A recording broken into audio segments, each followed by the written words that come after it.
Hello, everybody. Long time no see. And today I am joined by, uh, can I say Julie?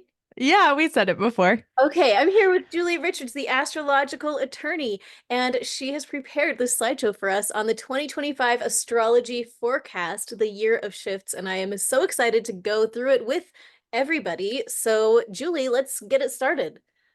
Okay, let's get it started. So I'm calling this a year of shifts for a very specific reason. I'm sure Allie already knows, but because we've had 5 planets, as you can see, there's a 5 planet shift this year. Now, these are all outer planets, I guess, except for Saturn, really, but they're not what we call personal planets. There are certain planets that are closer to us that move faster, like Venus, like the moon, like Mars and Mercury. And those, we don't, when they shift signs, it does shift the energy. But when outer planets shift, which are slow moving planets, those shifts are greater. They have a lot more to do with our society in general. They have a lot more to do with what's going on in the planet and what will be going on in the future. And so, this happening right now, where all these planets are shifting signs, 5 planets shifting signs, that's huge. That is like very astronomical. And it doesn't happen very often. Is there anything you want to say about that, Allie? Oh, I mean, just looking at this, I'm noticing we've got like basically the spring, like spring, summer, that May, June, July zone, and then that October, September, November. So it looks like we're in that building up period right now, and it'll be in the later spring and summer that things are going to start shifting. But I've done a lot of videos on the Pluto transits and Uranus and um, all of these planets and how they've changed signs over time for the past couple of years. And hopefully people that have been around for a while, like you have seen for yourself how as each planet shifts into another sign, things really do feel different. This is a pretty exciting time for a lot of things to be shifting all at once. Yeah, I would say, and it's not very usual. Like, for example, Jupiter, it does shift every 12 months about and into a new sign. And so we're a little more used to that. And then Saturn shifts about every 3 years. But Neptune and Pluto, like it has been over 100 years since these planets have been in these signs. It has been a very long time. And so it's a huge energy shift. And even Uranus, like it has been in Taurus since 2018. And so it's a lot longer shift. It's almost a 10-year shift with Uranus. So, we are looking at big changes. And of course, I know Allie has done tons of work on Pluto and Aquarius, which I included Pluto and Aquarius. As you'll see, it did shift in November of last year, 2024, but it is still new, right? It's going to be in Aquarius from now on. So I'm going to kind of skip past Pluto and Aquarius because we've talked a lot about it. But I do want to just make that note because, as you can see, a lot of these signs that we're shifting into are fire and air signs. And because they are fire and air signs, that means things are going to be moving quicker. Air and fire are very quick. They go, go, go, right? Whereas water and earth are a little more substantial. They're a little slower. Water does have a flow, but the flow is not as fast as a gust of wind.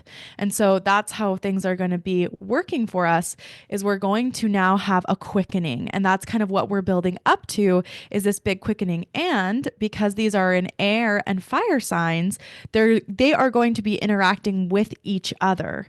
So when Uranus moves into Gemini in July, it will be interacting with Pluto. It will actually be trining Pluto because Pluto is in an air sign. And so we are likely to see, I know Allie's talked about technological shifts in with Pluto and Aquarius that we'll be seeing big shifts probably having to do with AI, the way we think, all those kinds of things. Well, Uranus is about shaking things up. It's about changing things. It's about knocking things down. It's about innovation, ideas. It has a lot to do with technology as well. And so when it jumps into Gemini, and is interacting and is being pushed by Pluto in a good way, it's getting energy from Pluto, it's being supported by Pluto, we're really likely to see big technological advancements at that time. big advancements in what we're seeing, big new ideas bursting through, new energy. Is there anything you want to say about that, Allie? I'm just really curious as to how it will show up. I feel like I I've mentioned this with Pluto and Aquarius as well, but I think more so than just technological advancements, I think we're going to see that, but I think we may also see some technological advancements. That's not a word, but like, I think what we're really going to see is a big technological shakeup. And I think some Mhm. people are going to see massive increases in the technology that is available to them, and some people are going to see massive decreases in the technology that is available to them. And it will be really interesting to see how this plays out. And this is the long-term game, because Pluto is going to be in Aquarius for 20 years, and Mhm. Uranus is going to be in Gemini for what, 7 years? Mhm. Just Like, about. this is, we're playing the long game here. This isn't like a Mercury retrograde that's 3 weeks long. We're dealing with some big, powerful energies that involve the fates of nations, and it's going to be heading in this direction um, for almost a decade. With that Uranus and Gemini for about 7 years. And the thing about Uranus is that it brings surprises Mm. that force us into greater authenticity, and that bring to us things that make us more of ourselves. And so those of us on the planet that are living in alignment are probably going to be very blessed by this, and those that are not in alignment are probably going to see some big shakeups in a new way. We've just lived through the Uranus and Taurus situation for these 8 years, and it's ongoing until July. But and people who have been resonating with money in different ways have seen how that is playing out, and now we're switching from Taurus themes of money and finances and land and stability to those Gemini themes of communication and thinking and talking and interpersonal relationships, the relationships between neighbor and neighbor and brother and brother. um this will be a really interesting thing to show up, especially as I think our incoming president has a lot of unusual ideas, things he's just been proposing, a lot of things that haven't been seen in a lot of years on a national level. Our neighbors are going to be interacting with us in very different ways because of this administration. No matter what happens, just even floating some of these ideas out there is shifting the nature of that neighbor dynamic that Gemini is in charge of. So this is going to Yeah. be very interesting to see how it plays out. Yes, and that brings up a lot of things I wanted to talk about too with this is air is very social. It has a lot to do with the way we communicate, that we talk to each other, our group dynamics, people outside our family, our community, and they're going to be really interacting with each other. Now, of course, people know that Pluto is death and rebirth, and Uranus is that shakeup. And so what we will be seeing as they kind of positively support each other, I think is a big shakeup in our communities, the way we interact in our communities, the way we speak to each other, the way we think about each other, right? Air is always about thinking and being very cerebral and analyzing the way we analyze. But I would like to talk about the global scale just a little bit, like you touched on, Allie. The last time Uranus was in Gemini was the Civil War. And so when you said brother against brother, right, the way we're looking at things, Gemini is looking, back and forth. It's the two faces. And that was a very literal interpretation of that during that time, during the Civil War. It really was brother versus brother and people looking at each other. And Gemini wants to see things from two sides, right? It's this very two-sided, what's going on over here, what's going on over there. And I would say, we might expect, like you were talking about, our neighbors, maybe some shakeup from our neighbors, and not just our neighbors locally, which that may happen, right? Because I was thinking, that there is a lot of emphasis on travel too, like air is a lot about traveling and things like that. And so this could of course affect us on a global scale, and other countries and their neighbors too, like other countries that have lots of neighbors, there could be issues there. But also, I just think this speaks to maybe the country in general. Like when Uranus was in Gemini last time during the Civil War, there may be wars of words like we've been seeing. There may be division, there may be back and forth. And we just have to know that, like you said, Uranus always, and even Pluto, is always trying to make us and transform us into our most authentic self, who we're really supposed to be. It's trying to shine light on what is real, what is true. And so just know that there may be big shakeups, but the push is to push you to become your authentic self. I just want to add, I just Googled up the last few times that Uranus has been in Gemini because it's on an 84-year cycle. And I thought the last time was not the Civil War. Okay, the last three times were World War II, 1941 to Mm. 1945, the Civil War, 1861 to 1865, and the Revolutionary War, 1774 to 1782. That is when Uranus was last in Gemini. So far, we're 3 for 3 in the Yep. United States. Massive conflict, neighbor between neighbor. Massive conflict. I mean, like World War II, a little bit different, except kind of. We had like literal internment camps. Like, Yep. this was a weird time, and we're heading back into it. That doesn't mean we're looking at a repeat necessarily, but one thing that, I mean, this is an interesting pattern and we'll see how it plays out. One thing that I've been keeping my eyes on, I mean, I don't know, I'll just mention it and then we'll keep going on the slideshow. But Neptune has been in Pisces for a while. Neptune is on what, 184-year cycle. So it Yep. stays in each sign for like kind of a while. And so Neptune's been in Pisces all during like COVID. Okay. I believe it entered Pisces right, maybe even in March of 2020. I'm not totally sure on that, but it was in 2020. Is that right? Neptune entered Pisces, I'm pretty sure in 2011, because it's been there for a bit. Oh, maybe so. Let's double check it. Neptune enters Pisces. Um, okay, come on. Where is it?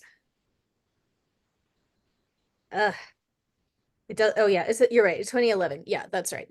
Um, okay, well, thank you for that correction. Um, so it's been there for a while.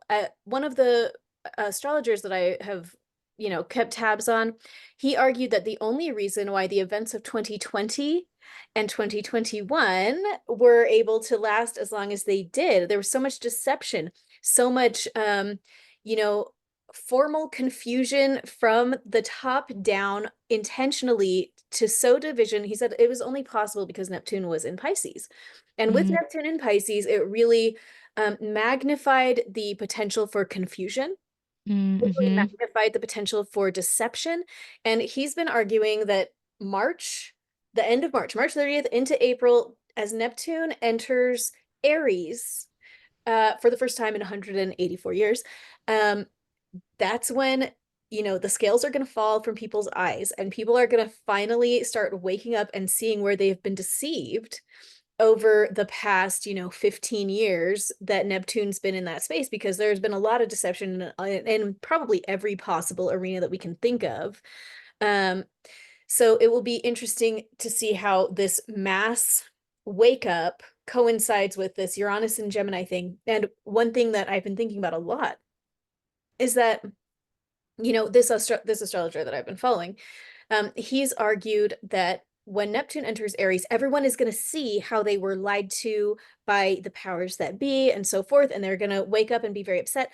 Um, and he thinks that everybody's going to wake up to the same things that he woke up to, and that they're all going to agree with him. And the secret is that that's not how it works. People are going to feel like they woke up to a new truth, and they Mm-hmm. how they feel like they have been deceived, but it's going to be really different person to person. I don't think there's going to be nearly as much agreement on what we were lied to about, what the lies were. I don't think people are going to see eye to eye on that in general. I think there is going to be some big division, probably not two divisions, probably as many divisions as there are people looking at the events of the past and saying, I was lied to. well, what were you lied to about and who did the lying? And I think that that is going to contribute to some friction between neighbors as people all start to think, well, now I'm seeing the truth clearly. Hmm. Well, but you aren't seeing it clearly. You think you're waking up too, but you're not waking up like I'm waking up, and I don't like Hmm. how you're waking up. I think it's going to be an interesting zone that we will all be passing through. For sure. Well, especially with Gemini there, right? There's always two sides to every story. And I think while Uranus is kind of tumbling in and out of Gemini, because what happens is these planets enter, like we saw with Pluto, they enter and they exit. They enter, they kind of rock back and forth for the first little bit. And Neptune will do the same thing. As it enters Aries, it'll dip in, dip out a little bit. And I think we will see kind of the differences there that, like, maybe at the end of March and April, we'll have some real like fire, waking up, like, oh, where's the delusion been? What has been happening? Right. And then somehow it'll get like after October, maybe it'll get hushed for a little while again. It'll blow over or something will happen. And then when Neptune goes into Aries again and like Gemini goes back, or Uranus goes back into Gemini, we might see these things reemerge, right? Um, Something I would like to make a note of is that Neptune deals with culture. So it deals like with taste in music and fashion and things like that. And so something to note is this is just kind of a fun thing I've been thinking might happen is while Neptune's rocking back and forth between Pisces and Aries, we may see some fads come up, like whether that's fashion fads or style, like some fad will come up probably, and it'll be like, something everyone loves for that hot minute. And then after Neptune goes back, it's like, meh, we're over that, right? Like, we're not doing that fashion statement anymore. So that is a big thing. I also want to note, in modern astrology, Neptune is the ruler of Pisces, which means it's really amplified there. It's home base there for it. And now it's really going into, I mean, I wouldn't, maybe not enemy territory, but opposing territory that is hard on it, right? From a water sign to a fire sign. And traditionally, like, Neptune and Mars aren't best friends. They don't like love each other. Neptune doesn't love fire signs. And so some people have been talking about as Neptune can represent spirituality and also illusions, delusion, that this might be, especially with Saturn kind of coming in and chasing after it, that there might be some people stepping back from spirituality and, a restriction on maybe freedom of religion or these different things coming up. I think that's possible. I don't necessarily think it's going to be the end all be all. Like Saturn eventually is going to like pass by Neptune and move on. And so we may have some tense years because we have had, along with some of this confusion, we have had big amplification in spirituality and people wanting to be spiritual, people wanting to learn about astrology, people wanting to learn that. And I think it'll be interesting to see if that backs up as Neptune is in Aries. The other big thing I think is, when Neptune goes into Aries, I'm pretty sure the last time it was, it usually is correlated sometimes with sickness, um, like the bird flu and things like that, and waterborne illnesses. And I would just be careful about waterborne illness. Make sure you got good water. Make sure your water's not poisoned. Make sure you've got filters on your water. Being careful about that. And I just think this will show that like spirituality is going to affect your body because Aries is the body and the self. It will affect spirituality is often going to affect the body, maybe even more while Neptune is in Aries, or spirituality and mindset is really going to matter to your physical health. And maybe we will start seeing people taking that seriously with Saturn going into Aries, like taking their bodily health and these issues and these toxins seriously. What do you think, Allie? Oh, I think those are all wise words, and yeah, I am very interested to see how it plays out with Neptune being a more watery type planet in a fire zone. I don't know. I mean, the LA fires are like raging right this minute, and one of the big problems is that there is no water, which Hmm. is due to all this like weird regulation and stuff and mismanagement, all this kind of weird stuff. But um, I I'm wondering if I'm wondering how symbolic it is, you know, for what is before us as we're building up to, you know, the inauguration, which we're going to talk about in another video, as we're gearing up for all of these transitions.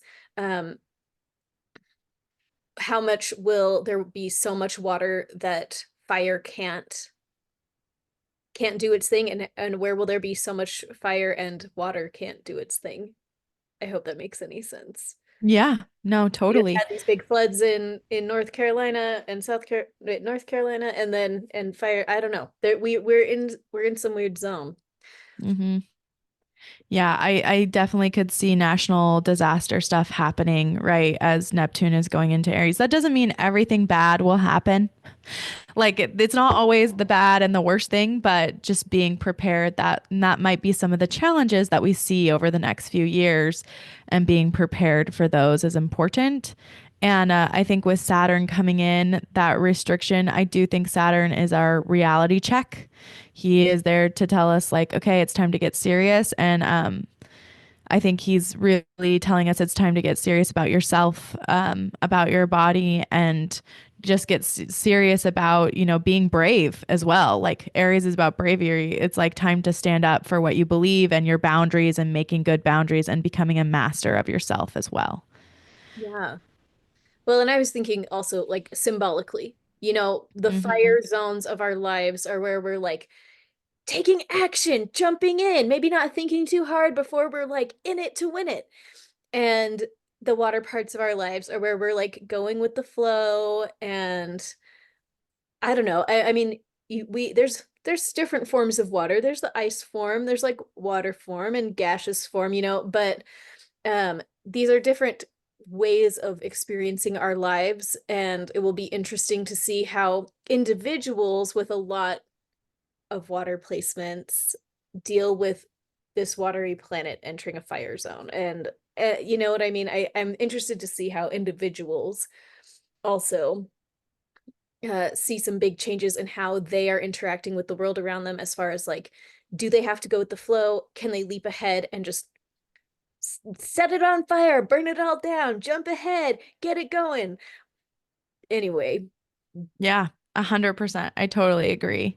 The last thing I'll touch on this slide, super quick, just Jupiter will transition into Cancer.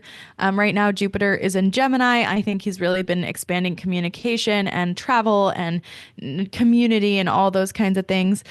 Jupiter loves being in Cancer. It's his favorite place. He's exalted in Cancer. And so he wants to make everything, comfortable. And well, Cancer is a lot about our community and nourishing and our family and our roots and being connected to our roots. And it is about like our mother wounds and our connection to the mother. And so he is expanding a lot of that in Cancer. I will say my caution about Jupiter and Cancer, because it can be so great, because Cancer is so giving and flowing, and it does have all these great qualities, these nourishing, nurturing qualities. It also feels a lot, and it also can rage a lot. And so it can expand feeling. Like this could really expand the way people are feeling. And it also can expand tribalism, because Cancer is very much about the tribe, right? And about whose tribe is better. And so I'm just worried. My one worry with it, or my one caution about it, is being careful, especially because right now we're doing this Mars retrograde in Cancer. And man, like I feel like the tribalism, the family drama is up. Like the notch has been turned up, old stuff coming back. And with Jupiter and Cancer, like, yes, it is a good placement, and Jupiter is a good planet, but it also just expands everything. And so I'd be careful about expanding too much of your personal tribalism, us against them mentality. I that was right on my mind right before you said it. I was like, this set of five planets shifting is a recipe for massive tribalism. Like this is going to be a really interesting thing. I mean, so much of American history has been all about the melting pot and this concept of like assimilation and taking people from diverse areas and like uniting under the same culture. And now, of course, we don't have that. Like that's not been the lived reality. There's been a lot of, you know, maintaining separate cultures and maintaining separate tribes. Um, but it hasn't been, you know,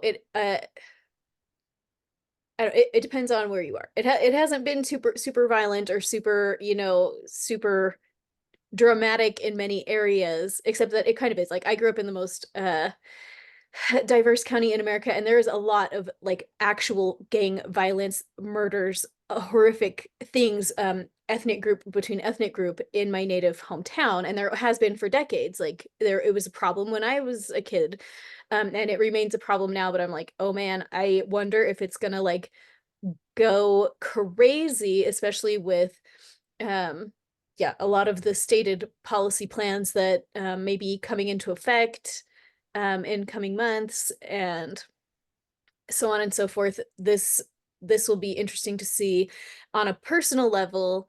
Um, I think it's the most important thing to just tune in with God every day and make sure that however we're interacting with our tribe is the way that God thinks that we should be interacting with our tribe, and how we're interacting with people outside of our tribe is the way that God thinks we should be interacting with them. Yeah, I totally agree. I think just checking ourselves that like it's really easy to point fingers and to be like, yeah, it's them, who are doing it, but instead being able to take an inward focus and get serious about your self-discipline and making sure that, asking like, Lord, is it I, right? Like, is it me? It could be me. Um, and I think that that will really help people and just being willing. And I will reiterate, right? Like the cities in big cities, like that's where we see like the most conflict, right? And those are usually some of the most diverse places in our country. And that's really sad, right? Like it's a sad thing. But the hope is if we all are looking at ourselves and trying to help, that we could make this be more about our own self discipline and coming together and using this Jupiter and Cancer in good ways rather than focusing on the tribalistic ways. So we've got some big configurations this year. We don't need to talk about all of them. The only ones I really want to talk about is the Mars Pluto opposition is worth mentioning. The Mars retrograde in Cancer. Let's just talk about those. I mean, we could talk about the Jupiter Venus conjunction if you want. I mean, it is like the one thing that's like, yes, it's awesome. Let's make money and make merriment. All at this time. But I think like it's worth noting like Mars is going to be retrograde, for a while and won't get out of Cancer until the April. So that's something to deal with. Where do you want to start? Do you want to do the retrograde, the conjunction, or the Mars Pluto opposition? Um, well, I'll just tell everybody you can mark your calendar for August 11th. Looks like a pretty good day. Anytime there's a Jupiter-Venus conjunction, that's pretty good. Depending on your own natal Jupiter and Venus situation, that is a good thing for the year, so that's exciting. Um, Mars retrograde in Cancer. So we're all already in the throes of that. Having to rethink how we're interacting with our families, rethinking how we take action in the context of our tribe and our community. I know I've been dealing with that in a major way, but I think everybody has been dealing with that in one way or another. And it really depends on what's going on in your natal chart. For me, I'm usually happy about a Mars retrograde because they only happen every 2.5 years or so.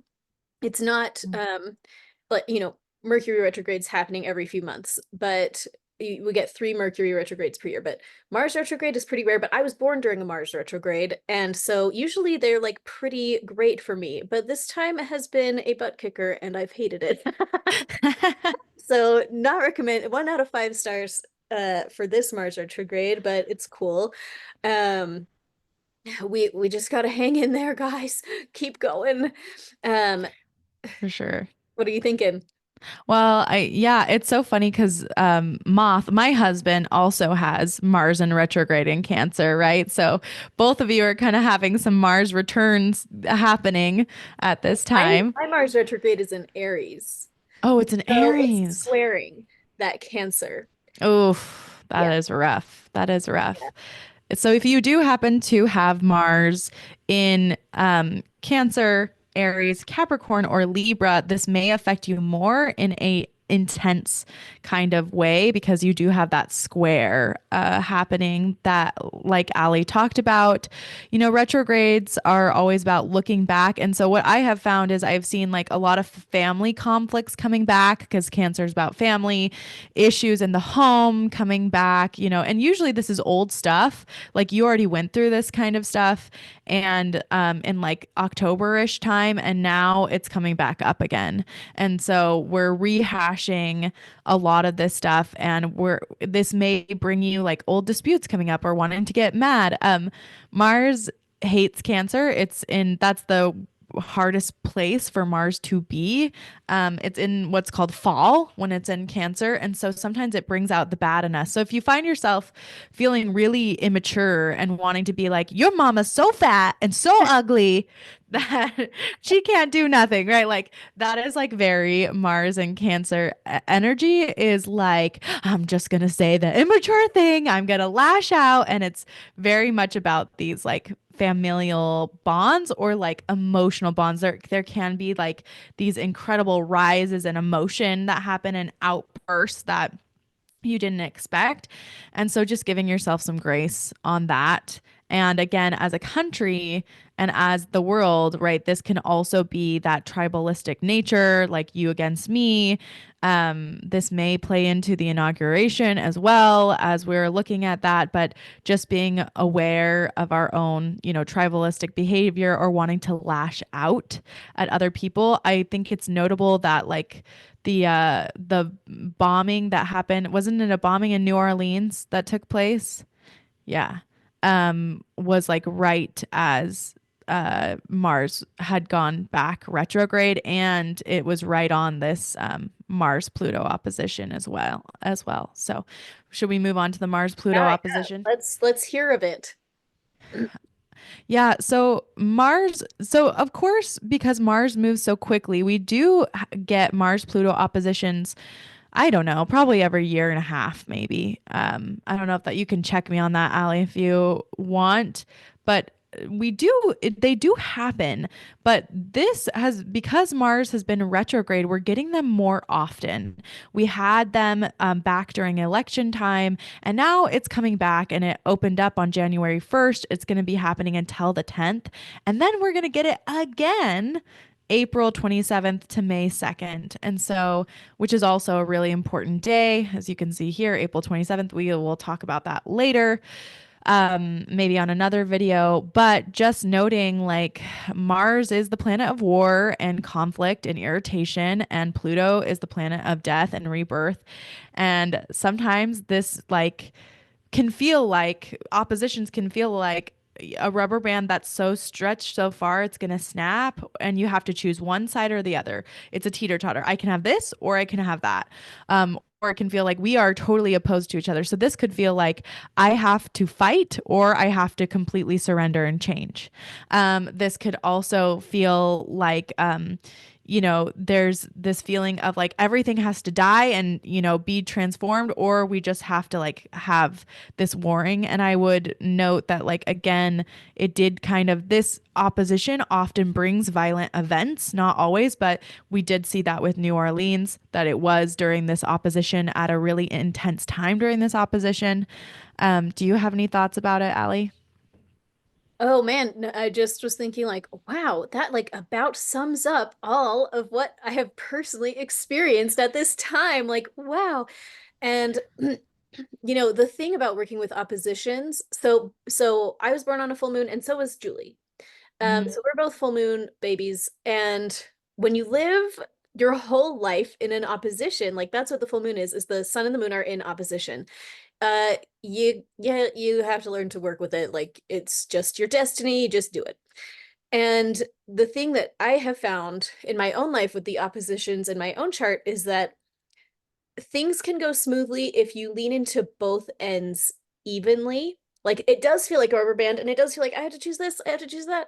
Which one am I going to choose? But if you can step into both at the same time and like use divine wisdom, like connect with God and say, okay, Mars and Pluto are in opposition for everybody in the whole world, and they're in opposition for me today because that is what's going on in the stars right now. Where do I need to fight and like try and get my way? And where do I just need to give up and surrender and let this thing die so it can be reborn? When we can access that divine wisdom and step into both sides exactly as wisdom dictates, that's when it goes so much smoother. We and easier said than done, I'll be the first one to say. But it doesn't have to be hard and ugly, you know, but the more we fight it and the more we force um an unwise dichotomy, that the more we will suffer. I think that there are times where in this kind of opposition or in like a natal chart opposition, we feel the stress and it is time to go all the way into one end or all the way into the other end. But a lot of times there is a spectrum and we have to decide how far to go on each end with our, divine guidance. Yeah, I completely agree. You kind of have to sink down into both energies. And, you know, um, going back to the full moon, like for Allie and I, sometimes an opposition can give you a wider perspective. It can help you see outside yourself. And it is kind of a thing that you can say, like, logically, I know X, Y, and Z, but emotionally, I feel something different, right? And you can feel those opposing forces stretching you at the same time. But if you just let go and use wisdom, like she said, it doesn't have to be it can be magical. It can help you in the end to transform the way that you want to transform. Um, I wanted to talk about the first chart of the year. We've talked about earth and water going to air and fire. Maybe let's just talk about the nodes Ooh. moving into Pisces and Virgo. Do you want to touch on this Ptolemaic solar eclipse, or should we save that for another Let's time? save that for another time, but the nodal shift is coming right up. It's around the corner, and I've been so unplugged. I did not even think about that in forever. So thanks for the reminder. We're days away from a massive shift. Yeah, look at that. Today, indeed, at this very moment, um, the nodes are at 00 degrees and 19 minutes. So we're heading right up for a massive nodal shift. Yep. And I mean we have been in these it's interesting because like everything is moving from earth and water into air and fire except the nodes. Like the nodes are like, now we want to be in water and earth. Yay, we have been in air and fire for a while. And so we have been dealing with through these past few eclipses these energies of Aries and Libra and trying to figure out our boundaries, like us versus them. How much do we take care of everybody and balance everybody? How much do we take care of ourselves and stand up for what we believe in? And there's still going to be a feeling of that energy just because so many things are moving into air signs, I would say. But the nodes really kind of show us the pattern of what's going on in kind of our psyche, what is going on generally for most people, what is the path that we are following. And so, now we're going from that air fire to more of this water and earth feeling, right? Which is always like the head versus the heart. Maybe I shouldn't say the head, but I would say more of that logical groundedness, right? Being grounded versus being going with the flow, right? Standing strong versus like letting the universe take you and seeing the whole. But I think, Allie, you are the perfect person to talk about Pisces and Virgo because that is exactly what you are, a Virgo with a Pisces moon. That's true. And I am a Virgo South node and a Pisces North node. My nodes are Hmm. close to my sun moon. Well, obviously, because I was an eclipse baby. And Hmm. so this will be interesting. I'll have to make a whole separate video about the nodal movement into Pisces and Virgo because this will affect everybody, but especially people with a lot of Virgo and a lot of Pisces. Hmm. So that includes me. We're in it. We're on the roller coaster, guys. This will be exciting. These are your eclipses, Allie. I'm like My very excited to see what's coming up for you these next set of eclipses. That's true. I hadn't even thought about that, but it's true. I do know my nodal return is happening, I think, on Christmas Day of next year. So I have really well, I mean, we'll just see. I'll have to verify that, but I'm pretty sure that there's like an eclipse that day and it's like my nodal return. Anyways, don't take my word for it. I need to double check. I haven't thought about this in a while. I've been too busy with Mars Pluto oppositions in Cancer. That's right. My own That's life. right. So Yes. But yeah, just to say, it is this energy, and now we're going to be dealing with these themes of, going more towards the spiritual realm and letting go of everything having to be perfect and letting go of always having to be grounded. So that's pretty general. Maybe that's not well put, but we're dealing with issues of flow versus issues of standing strong, rock versus water, basically. yeah. Yeah. So, let me see. I don't think I put the chart of the year in here. We can probably save that for another time to go over it. It is kind of fantastic. It is a Libra. I will say, I will let you know um, that the chart of the year, as far as the big three, it is the Capricorn new moon. So it's a Capricorn sun, a Capricorn moon, and then it is a Libra rising. And I can pull it up right here. So, do you have any thoughts about the flavor of Capricorn, a double Capricorn with a Libra rising? Well, when all of that was happening at the beginning of the year, I did notice it and I thought, oh boy, here we go, a big reset. Of course, Capricorn deals with the economy. It deals with, um, I would say money and stability in a different way than Taurus does, but in a little bit of a related way because they're both, earth signs. Um, but I thought, okay, this year we get to have a big reset in how we are interacting with business and how we're interacting with the structure of money and the economic vehicles through which transactions happen. Um, Capricorn is also, if Cancer is the mother, then Capricorn is the father. And I think we're going to see some rethinking of, possible rethinking of the role of men, patriarchy stuff. Um, I think we're going to see some interesting masculine feminine dynamics, but especially some interesting shifts on the masculine end where we've had a lot of talk about toxic masculinity. Maybe this is the year we start talking about toxic femininity. Um, Mhm. I don't know. We're gonna have to see, but I do remember thinking on, as the new year was just barely beginning, like, oh ho ho, how interesting what flavor we have. Oh, for sure. Well, I think it's also fascinating because I just pulled up the chart and the south node is conjunct the ascendant. So in Libra. And so we kind of have this dichotomy and it's also interesting. So the south, that means if the ascendant is conjunct the north node, that means the descendant is conjunct, sorry, if the ascendant is conjunct the south node, that's what I meant, then that means the descendant is conjunct the north node. So it's kind of this energy that even though we're a Libra rising, we're like walking towards this Aries energy and somehow like but with also other people coming into our lives, like dealing with other people coming into our lives. So it's very interesting that we're still kind of feeling those shifts and to have them so close to the north and south nodes. I don't know, it feels like there may be some karma to work out this year.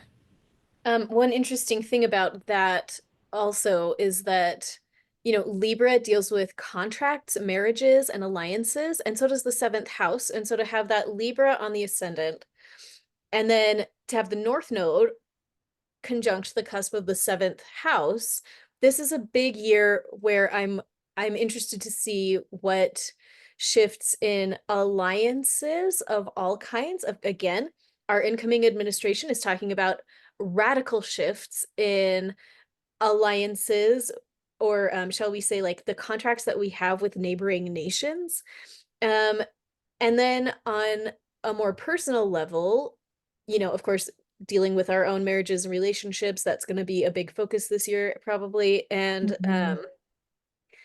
I don't know, I'm interested to see what happens with focus on marriage and family on a national level. I think most regular people are not stressed out every day about plummeting birth rates, but I am personally, I stress about them. That's why I had 5 kids. It's not because I super love having kids. It's because I read a book about plummeting birth rates when I was 17, and I told myself, I'm gonna do my part. I'll have as many kids as I can, and I have done that, and here we go. But I'm wondering how much birth rate issues and marriage issues are going to rise to the forefront of the political stage because we are hitting the crux point. I mean, it's already been hit in many nations, but it's getting hit here, and I'll be interested to see what shows up with that this year, on every level.